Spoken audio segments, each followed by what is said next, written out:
ხელისუფლების დღევანდელი საქციელი დოყლაპიობა, ასეაც აფასებს ხალხის პარტიის ლიდერი კობა დავითაშვილი ახალი ხელისუფლების ქმედებებს. გაზეთ კვირის პალიტრასთან ინტერვიუში დავითაშვილი განმარტავს, რომ უკმაყოფილოა იმით, რომ 7 ნოემბრის 26 მაისის და სხვა დანაშაულებების გამოძიება ფერხდება. ხალხის პარტიის ლიდერი განაწყენებულია იმ კოლეგებზეც, რომლებმაც სერგო რატიანთან მომხდარი ინციდენტის გამო გააკრიტიკეს.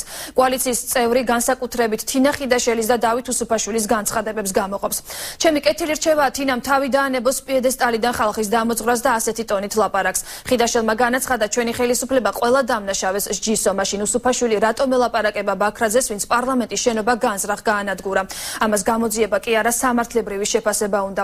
ვეკითხები პარლამენტის თავმჯდომარის, რატომ არ არის ბატონ ბაქრაძეზე საქმე აღძრული, ვინ აფერხებს ამ პროცესს, ეს არ არის შერჩევითი მართლმსაჯულება, აღნიშნავს დავითაშვილი. მისივე თქმით, არც ის ესმის, რატომ არ სვამს საპარლამენტო უმრავლესობა პრეზიდენტის იმპიჩმენტის საკითხს.